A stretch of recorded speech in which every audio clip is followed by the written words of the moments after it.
পাঠিয়েছেন রাফিদ আবিদ, তিনি লিখেছেন, narrated by Anas bin Malik radiyallahu ta'ala anhu, the Prophet said, if anyone forgets a salat prayer, he should pray that salat when he remembers it.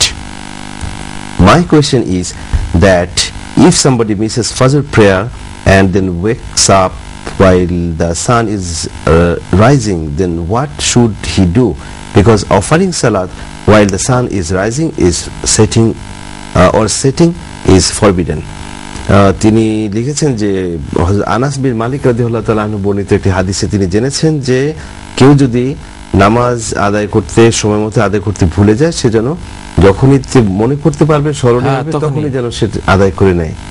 তো সে হাদিসের আলোকে তিনি জানতে চাচ্ছেন যে কেউ যদি ফজরের নামাজ আদায় করতে ভুলে যায় এবং এমন সময় ঘুমটা ভাঙে যখন সূর্য উদয় হচ্ছে, সেই সময় তিনি কি করবেন? যেহেতু সূর্যোদয় এবং সূর্যাস্ত এই দুই সময় নামাজ পড়া নিষিদ্ধ। এই দুটো মত রয়েছে। একটি মত হলো যে সূর্য উঠে যাক তারপরে তিনি পড়বেন, তাহলে হারাম ওয়াক্তটা চলে গেল, মাকরুহ ওয়াক্তটা চলে গেল। তবে এর চেয়ে শক্তিশালী মত হলো যে যেহেতু হাদিসের মধ্যে এসেছে যে ফালিউসাল্লিহা ইযা যাকারাহা ফাইন্না যালিকা ওয়াক্তুহা, যখনই তার স্মরণে আসবে তখনই সে এটা পড়ে নেবে, এটাই তার ওয়াক্ত। সেই হাদিসের ভিত্তিতে সূর্য যদিও উঠছে, কিন্তু এই হাদিসকে কেন্দ্র করে তিনি যদি আমল করেন এবং তখন তিনি সালাহ পড়েন, ফজরের সালাহ, তাহলে হয়ে যাবে, কোনো সমস্যা নাই।